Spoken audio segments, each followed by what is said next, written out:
5:00 na, 1 Western Visayas na. 5:00 na, 1 Western Visayas na.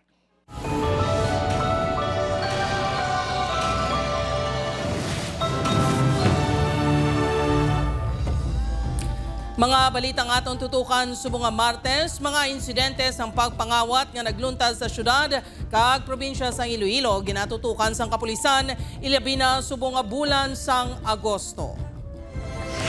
Halos 150,000 pesos nga balor sang alahas ang online seller nataban sa mga suspect nga iya katransaksyon. Biktima ginpalukpan pa sang pusil. Pagpangawat sang bike sa Barangay Ortiz, Iloilo City nahuli ka. Samtang modo sang isa ka lalaki sa pagkawat sang cellphone sa grocery store sa Dumangas, Iloilo nakuhaan sang CCTV. 77 kabalay naguba matapos naglabay ang buhawi sa Kabangkalan City. Visayas Grid ginpaydalom sa yellow alert status ng NGCP subong adlaw bango sa kakulang sang supply nga kuryente. Mga konsumidor nagakabalaka sa posible brownout. Kagdugang nga 10% sa SSS pension ipatuman sa Setyembre. Pila ka pensioner ginkalipay ang anunsyo.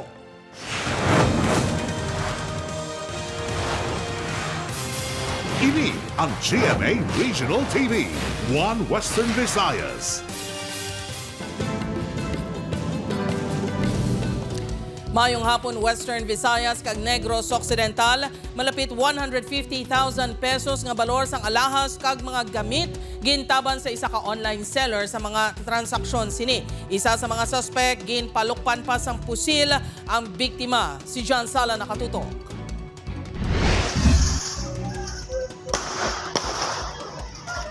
Makita sa sining nga video nga kasubo nga nagkapangayo sa bulig ang ini nga lalaki. Makita man nga may duwa ka persona sakay sa motorsiklo. Matiot-tion, ginpalukpan sang duwa ka beses ang angkas sang motorsiklo ang lalaki kag nagpalagyo. Gilayon niya ginparahan sa biktimang nagalabay nga pula nga auto kag nagpadulong sa police station. Ang biktima ginkilala kay alias Yan, 24 anyos kag isa ka online seller. Base sa investigasyon sa kapulisan ng duwa ka mga sospek ang katransaksyon sini sa social media nga nagpakuno-kuno nga mabakal sang alahas. Hindi kilala personally. Sa ano lang sila, through messenger lang sila naga-istoryahanay. Within daw mga 5 days na nga istoryahanay nila. Kag kahapon amo to nag-abot ang stock yang halin sa Manila, amo to nga natigayon. Lakip sa mga gitaban sang sospek ang isa ka gold bracelet nga nagabaloro sang 50,000 pesos. Sing-sing nga nagabaloro sang 89,000 pesos, 2,000 pesos nga cash kag cellphone sini nga nagabaloro sang 35,000 pesos. Nagabatsyag sa gyapon sang kakulba si alias Yan sang ginpakigangutan sang news team. Nagabaligya kuno ini sang alahas sagud makabulig sa iya pamilya. Grabe akong kulba, ma'am eh. Mayo lang gani kay wala ya gin balagin igog. Nagapati naman ini nga posible nga isa ka grupo ang sa likod sang krimen.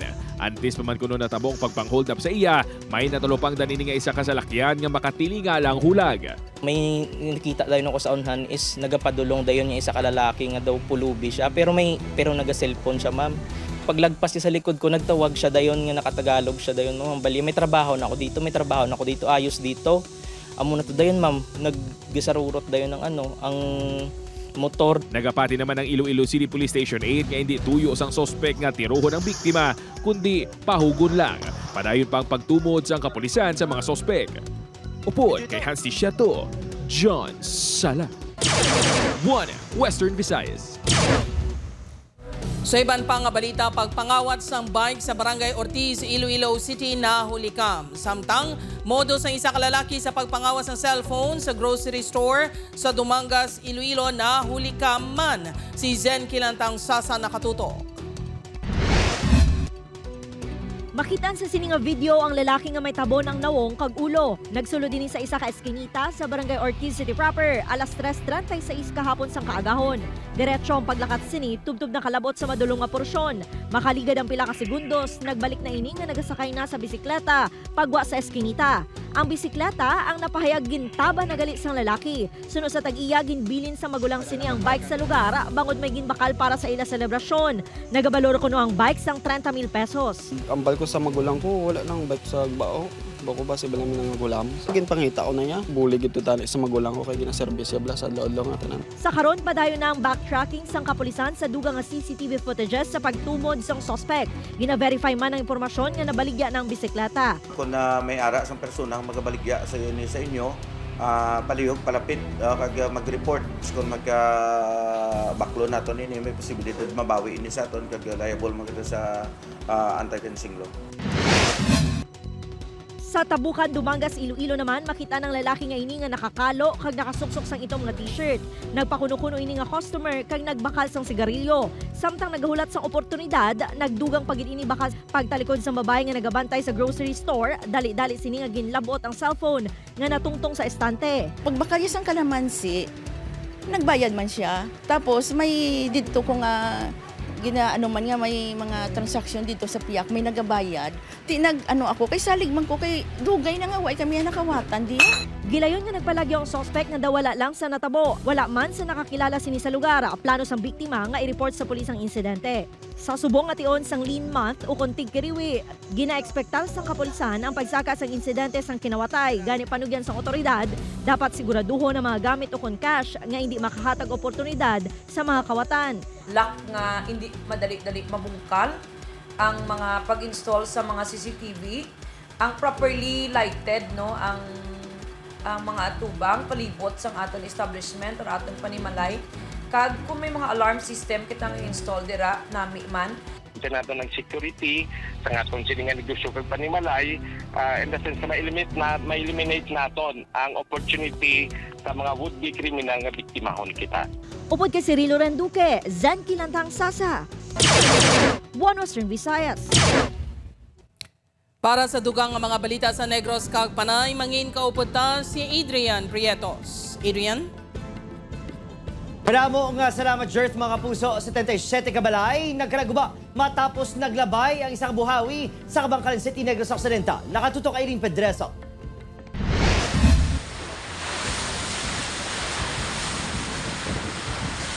Naeksperyensyahan ng mabaskog nga ulan kag hangin sa pila ka bahin sa Kabangkalan City sang Agosto 3. Apang sa Barangay Bantayan, talalupang doon sa video nga kuha sa isa ka residente ang nabatsyagan nga mabaskog nga hangin kadungan sang ulan. Nagdugay sang masobra 5 ka minutos. Ang resulta, nagkalapali ng mga atop kag iban pa nga parte sang balay sa lugar. Makita nga nakasabit pa ang atop sa linya sang kuryente. May mga parte sang balay nga nagalapta sa karsada. Ang pila ka kahoy nagkalatumba. Pagpati sa mga residente, nahalitan sila sang buhawi. Grabe, nagaulan, tapos grabe nga hangin. O tinukulbaan yun, mami. Do, wala. Bakit ko ka nakapaminsan, mami nga muna nga buhawi. Mami, basta hangin lang.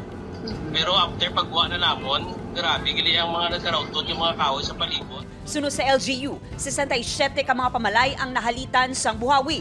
Isa ang totally damaged, samtang 66 ang partially damaged. Pusog ni siyang hangin. Damo to na igo to sa dito sa aton upper barangay. Kalabanan sa dang ilang mga atop la. Ma'am nakakas o ila mga dingding kadamo sang mga balay nga na damage. Naghatag sa food packs ang LGU sa mga pamilya nga naapektuhan. Kag plano man sa LGU nga hatagan sang pinansyal nga bulig. Eileen Pedraso, One Western Visayas. Mga kapuso, Visayas Grid yara subong sa yellow alert status bangod sa manipis nga supply. Pila ka mga konsumidor ginakabalak-an ang posible pagluntad liwat sang malapnagon nga brown out. Si John Sala nakatutok. Agosto 1 alas 6 tubtob alas 8 sang gabi sang una nga nagdeklarar sang yellow alert sa Visayas Grid ang National Grid Corporation of the Philippines. Kahapon Agosto 4 ining nagsulit sumugod alas 6 tubtob alas 7 sa gabi. Alauna subong hapon nagbalik naman sa yellow alert ang grid. Base sa anunsyo sang NGCP ini ang tubtob alas 9 karon sa gabi. Sa karon ang grid ang may ara sang kapasidad nga 2,528 megawatts. Ang peak demand naman ang yara sa 2,475 megawatts. May ara kita na mga power plants na unscheduled nga nag-out sila, no? Ginatawag naton nga mga forced outage. bali dusin ni sila ka bilog no sa bilog nga Visayas Grid. May araman nga another batch no amo na ginatawag naton nga derated capacities nga 8 ka bilog. Ang meaning sang derated capacities di niya kaya mahatag no or mahaboy ang bilog niya nga kapasidad. Kunyara sa yellow alert status, supisyente pa ang supply sang kuryente. Apang ang contingency reserve o ng mga reserba nga supply panangilitan may outage ang mas manubo sang sakinanglanon.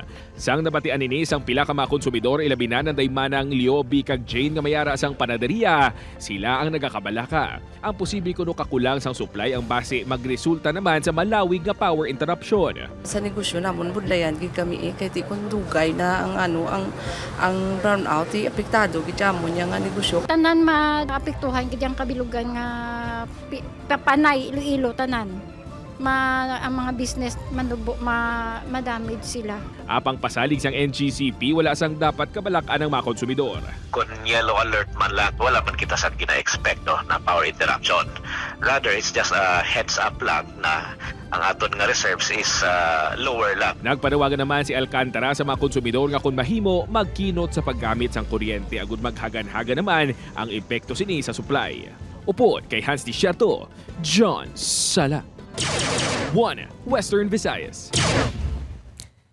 Good news mga kapuso, dugang 10% sa Social Security System pension ipatuman sa Setyembre. Pila ka pensioner ginkalipay ang anunsyo. Ini ang gintutukan ni Zen Kilantang Sasa. Ginanunsyo sang Social Security System ang 3 ka tuig nga sunod-sunod nga saka sa pension sa mga miyembro humalin sa masunod nga bulan. 10% ang saka sa retirement and disability pensioners, kag 5% naman sa death or survivor pensioners o kung mga himata sa nagtaliwan nga pensioner.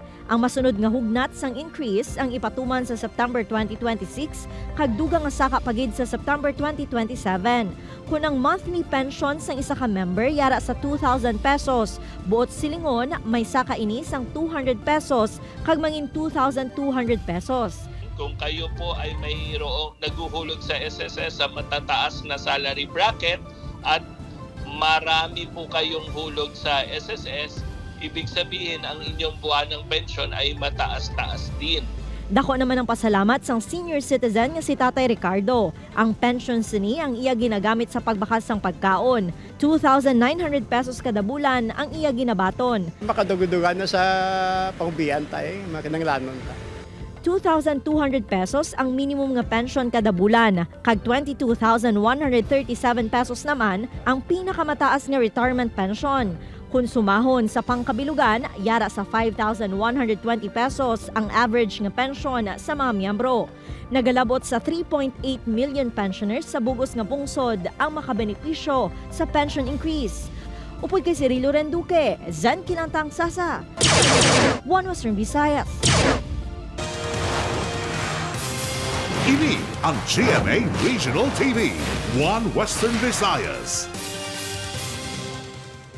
Mga kapuso, Iloilo City Social Welfare and Development Office ginpatawag ang mga pamatanon nga imbolbado sa away sa Mandurriao kag Haro upod sa ila ginikanan. Si Kim Salinas nakatutok live sa Barangay Bakhaw, Mandurriao, Iloilo City. Kim?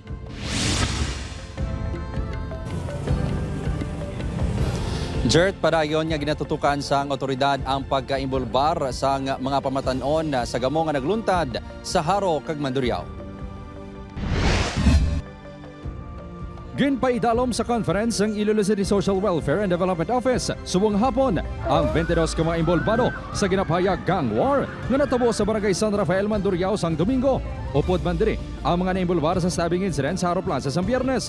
Dalaman sa pagsinapol ang ilang mga ginikanan. I-remind sa ila ang mga salient points sa RA 9044. Mayo bala na nga, wala kabalo bata, ta mga lisensya lang masimba, tapos gali ato na involved na sa rambol. Sa mga bata, hindi ta paguyangan ng aton nga future.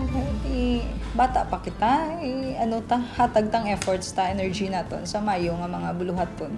Lakip man sa ginpatawag ang mga bunong barangay sa diin nagapuyo ang mga imbolbado. Natumod sila nga residente sa Barangay Tanza Timawa 2, kag Rizal Estanzuela sa City Proper, Barangay Kalaparan sa Arevalo, Barangay San Juan, Kalumpang kag North Baluarte sa Molo, Barangay Taft North kag Bakhaw sa Mandurriao, kag Barangay Balabago, Benedicto, Tabuksuba, kag Bitoon sa Haro. Iga pa idalom sa reorientation sang CSWDO ang Barangay Council for Protection of Children sang syudad. Buhion man ang Diversion Committee. Ginako sang punong barangay sang Barangay Bacau nga ang lalaki nga namunan sa pakagtiil ang ilang residente. Ginpanginwala ko sang 16 anyos nga si Alias Kent nga kabahin ini sang Romania Gang.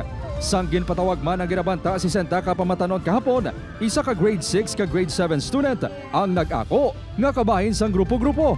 Bangod sini, hugot sila nga iga-monitor sa barangay kag ipaidalom sa nagakaigo nga intervention. Nag-advise na ako gani sina sa amon diri nga tanod commander kag subong man sa kagawad chairman on face in order nga kinahanglan libot-liboton nila from time in time ang barangay, especially sa alas 2 ang hapon kay daw amuna ang mga balita nga may mga tipon-tipon sa mga kabataan. Samtang nagmando naman kahapon ang Schools Division Office sa Iloilo City sa mga school principals sang tanan nga bulutuan sa city proper, Molo, Arevalo kag Mandurriao sa pagtumod kung may estudyante sila nga naimbulbar. Dapat sila magpasa sa incident report kag nagakaigo nga intervention plan. Buwas. If it warrants to impose sanctions such as suspension or community service, that will be decided by the school, specifically the Child Protection Committee. It can be modular, just to keep the students away from each other and to avoid a similar incident.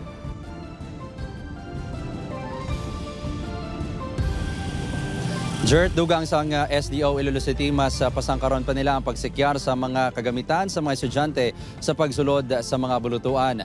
Long-term naman nga solusyon sang CSWDO amo ang pag-institutionalize sang local juvenile intervention plan sa syudad nga mangin giya sa mas komprehensibo nga mga intervention. Jert? Maramo gid nga salamat sa update kapuso Kim Salinas.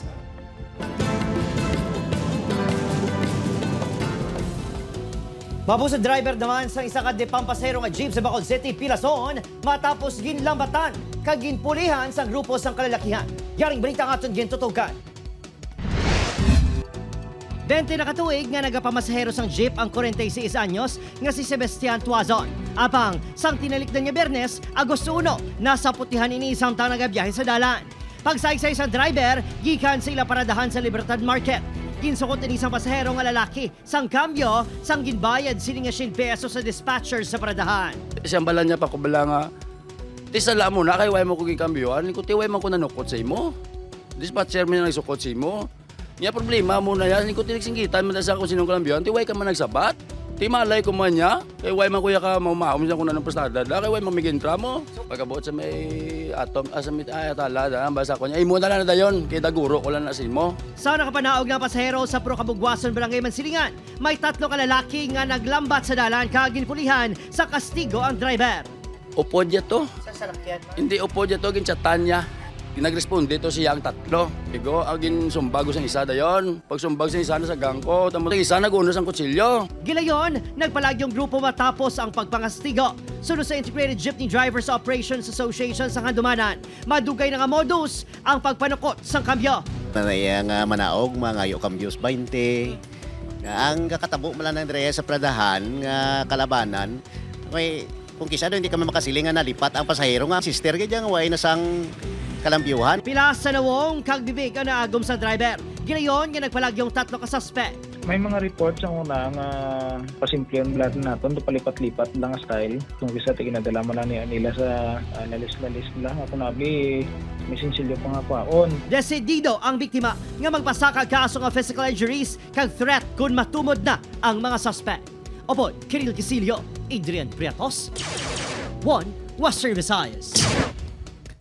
Mga Kapuso Police Regional Office NIR gin-relieve na ang pulis nga lakip sa mga nagpanghaboy sang botelya sang ilimnon sa Barangay Rizal, Lapu Sur. Si Kim Salinas nakatutok.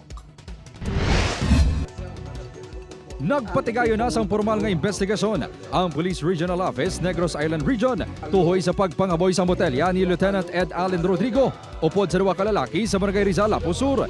Kasunod sini, ginka si Rodrigo sa Regional Logistics and Research Development Division sang PRO-NIR. Gin-reassign ini sa Personnel Holding Administrative Unit.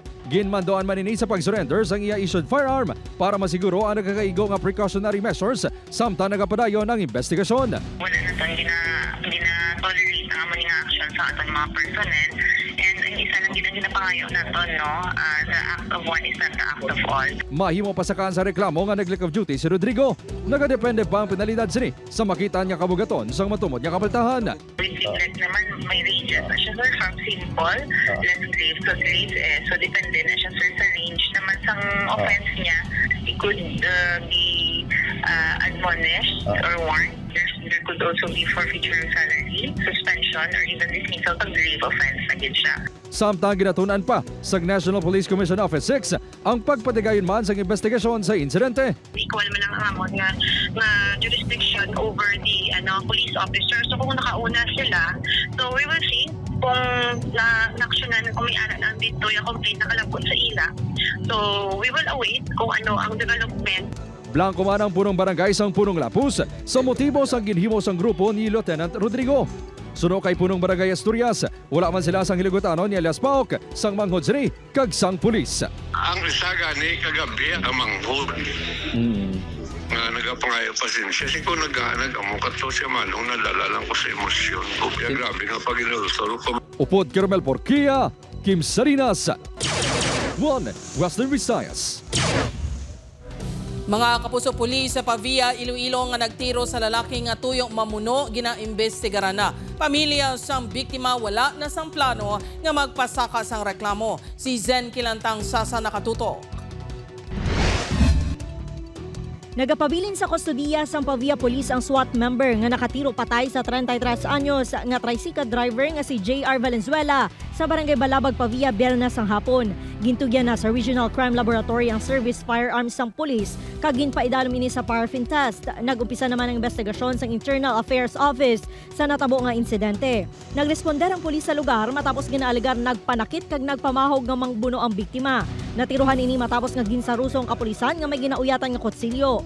We are waiting for the motu proprio investigation but numpisa naman subong nakapasa naman kami sa investigation report furnish copy na ang provincial office nato. Nagdesisyon naman ang pamilya nga hindi na magpasaka pa sang reklamo. Nagpaiway naman sila nga ipaidalom pa sa autopsy ang bangkay ni JR. Suno sa Iloy City, luyag na lang nila nga magtawhay ang sitwasyon kag likawan ang gamo. Hindi na lang ikabudlay mo bala magpasaka ka sang kaso lang balik-balik at ka mo man na Japon. Wala ka man Japon mahimo. Iara na iyam na gustong mag-amo na siya. Upod kay Cirilo Nanduque, Zen Kilantang Sasa, One Western Visayas. Mga kapuso, isa ka 25 anyos nga babae nga temporaryo nga nagapuyo sa Barangay Boulevard Molo ang Iloy kag nagbilin sang lapsag sa Barangay Concepcion, Iloilo City proper sa nagligad nga simana. Sa CCTV footage nga na-recover sang kapulisan, nagalakat kuno ang babae kag ginakongkong ang lapsag antes ini ginbilin. Ang Iloy ang ginapahayag may problema sa paminsaron. Ginpaidalom na ini sa medical examination. Gina-assess pa kung pasakaan sang reklamo ang Iloy. Padayon naman nga bulong sa Western Visayas Medical Center ang lapsag. Samtang padayon pa ang pagpakigangot sa kapulisan sa barangay health workers sa barangay Oñate de Leon, Mandurriao sa pagtumod sa nagbilin sang patay nga lapsag sa barangay. Ang bangkay sang lapsag ang nakita sa sulod ng isa ka eco bag nga naputo sa plastic sa barangay sang Domingo sang aga. Nadiskubrihan ini sang isa ka residente nga nagapanilhig. Ang lapsag ang yara na sa state of decomposition. Ginabulubanta 2-3 ka adlaw na ini nga ginbilin antes na sapuan. Gilayon man nga lubong ang amo nga lapsag. Wala pa ginaton ma-determine kay ginaisa-isa pa nato, no? Especially mga boarding house within the area basi may ara sila nga tenants nga nagabusong.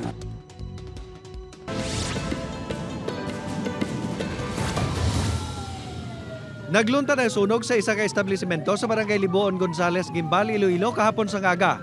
Nagtuhaw ang kalayo mga alas 10:55 sa naibabaw nga bahin sa malaligyan sang dry goods nga nagaserve nga storage area. Udto na sang gindeklarar nga fire out. Padayon pa nga ginausisa ang gintunaan sa sunog.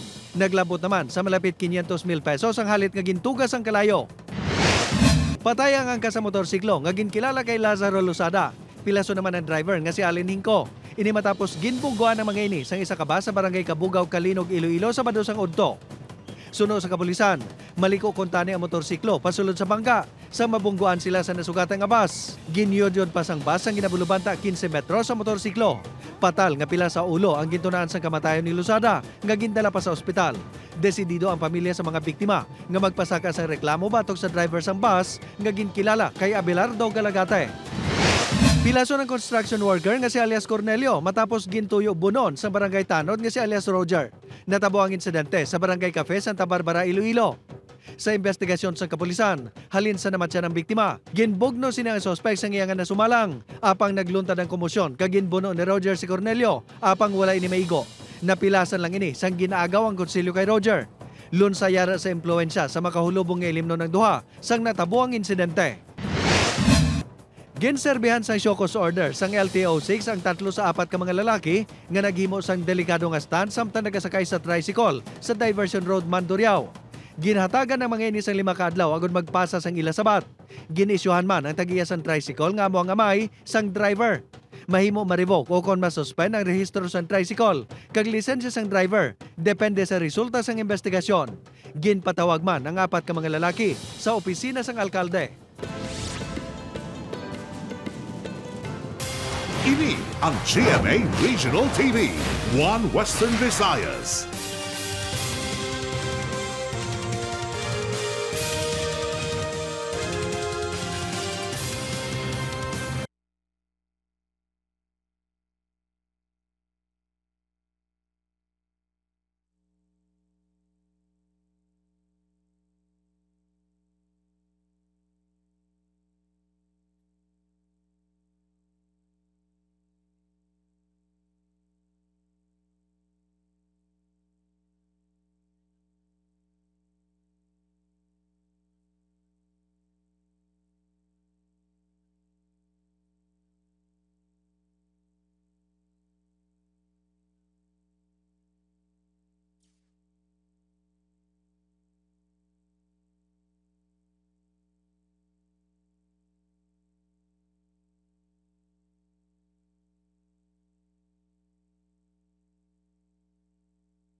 Ini ang GMA Regional TV, One Western Visayas.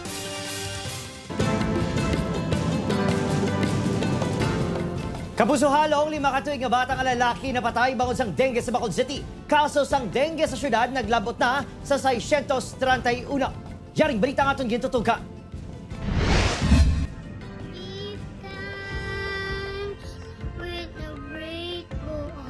Masinadyahon, talented kag mapinalanggaon. Ining paglaragway sa pamilya Galan sa 5 katuig nga si John Aaron. Gani hindi mahapos para sa ila nga matunon ang kamatayon sini bangod sa dengue. Suno sa lola sang bata, naglain na pamatsyag asang iapo sang July 21 rason nga ginpa-check up. Gilayon man sila nga ginpapauli. Apang sang July 24, hindi na makaginhawang bata rason nga gindala sa ospital. 3 inikadlaw nga nagtinera sa ICU. July 27, ginbawian na ini sang kabuhi. Suno sa pamilya, na-diagnose nga may dengue bata base sa pahayag sang doktor. Super kasakit gid. Hindi gid na matyagan ko, hindi gid niya makuha. Madumduman bala namon nga muna. Wala kami kabalo kung sa diin gid bala kung diri o kung sa eskwelahan. Sabado Sky sa Barangay Vista Alegre, masobra na pulo ka mga residente. Kalabanan, mga minor de edad ang natapikan sang dengue sa Hulyo. Mayara na nga, may naisa nga na ICU, pero thanks ka, nakagawa na siya. Mayara kami ginamonitor subong, pila sila kabilog, 4, 5.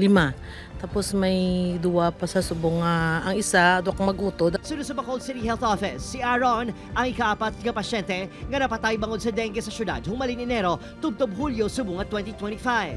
Naglabot na sa masobra 630 ang dengue cases. Mas mataas ang 67.8% kung ipanggit sa pareho nga binulan sa 2024. Nga may na-record na 376 cases. Padayon nga ginakampanya sang CHO ang search and destroy, kag iban pa nga estratehiya agud malikawan ang dengue. But we forgot nga ang aton nga mga lamok has already become pests nga nagalibot kag nagatinir sa mga collected nga mga tubig within sa sulod kag sagwa sa aton nga mga balay. Nakilangan ang mga pugaran ni isang mga lamok. Kilangan i-destroy. From tanom, lata, botilya. They are the one making the breeding area sa aton mga lamok. Sa probinsya sang Iloilo, naka-record sang 3,462 dengue cases humalin Enero tubtob Hulyo subong nga tuig. Mas manuwi ini sa 3,783 nga na-record sa pareho nga binulan sang 2024. Kalabanan sa natapikan among kabataan edad 1 tubtob siyam ka tuig. Opod, Kiril Gasilio, Adrian Priatos, 1 Western Visayas. Pila ka mga residente sang barangay San Isidro Haro padayon nga nagaproblema sang kuhaan sang tubig ilimnon samtang DSWD6 magapatindog sang water refilling station sa lugar. Ini ang gintutukan ni Zen Kilantang Sasa. Isa ang relocation site sa barangay San Isidro Haro sa may pinakadako nga populasyon sa Iloilo City. Isa sa problema sa mga residente diri amo ang kuhaan sang ilimnon nga tubig bangod malayo sa ila. Magluwas sa ginainom nga tubig, halos tanan nga ginausar nga tubig sa sulod sang balay ni Manang Harriet ang ginabakalman. 30 pesos ang isa ka galon sang tubig. Oo, gani mo blind din mo ang tubig. Kung kapin po ko, ang inom ka bakal kaya kami sa gwa. Gani bilang sabat sa problema, magapatindog sang water refilling station ang Kalahi SEEDS sang Department of Social Welfare and Development 6 agud makahatag sang matinlo nga tubig kag hilway nga mainom sang pumuluyo. Ginpatigayon ang groundbreaking para sa proyekto. Kamayo kaya lapit na sa amon kasi base barato para sa uli. Mahapos na lang magbakal tubig, di na kami magsasari pabudlay ka magkanto sa piyak dito sa una na yung ginabaklan. Natalana nga matapos ang konstruksyon sang water refilling station sa Setyembre. Sa tion nga mag-umpisa na ang operasyon sini, magabili sa 25 pesos ang kada galon sang tubig. Upod kay Cirilo Randuque, Zen Kilantang Sasa, 1 Western Visayas.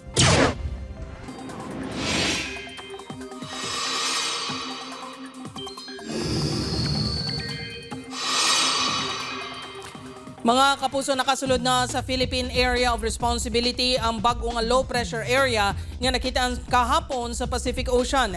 Ulihi ini nasiplatan sa kalayoon nga 650 kilometers na sidlangan sang Vira, Catanduanes. Sunod sa pag-asa, manubo ang tsansa sini nga mangin bagyo sa sulod sa masunod nga 24 oras apang posible nga pagpalapit pa sa pungsod.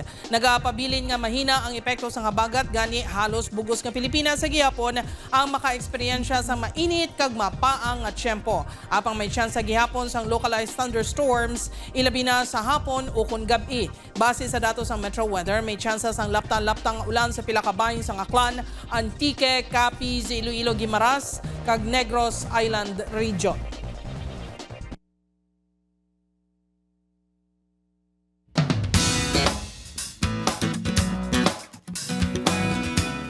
Mga puso, iyari na mga dapat bantayan sa Encantadia Chronicles Sangre. Balikan ang mga inagyan Ibrahim kag Amihan.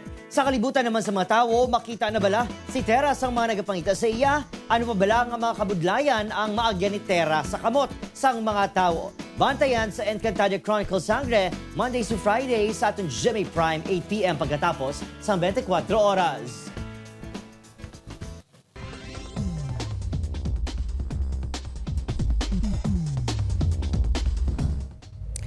Sa aton mga kapuso diri sa Western Visayas kag Negros Occidental, subong man sa aton mga kapuso abroad. Damo gid nga salamat sa pagtutok. Mag-isa kita kagibaloon ang mga balita tungod local news matters. Ako si Gertrude Charlatan, ini ang 1 Western Visayas, bugos nga puwersa para sa mas dako nga misyon kag mas masangkad nga pagserbisyo sa pungsod.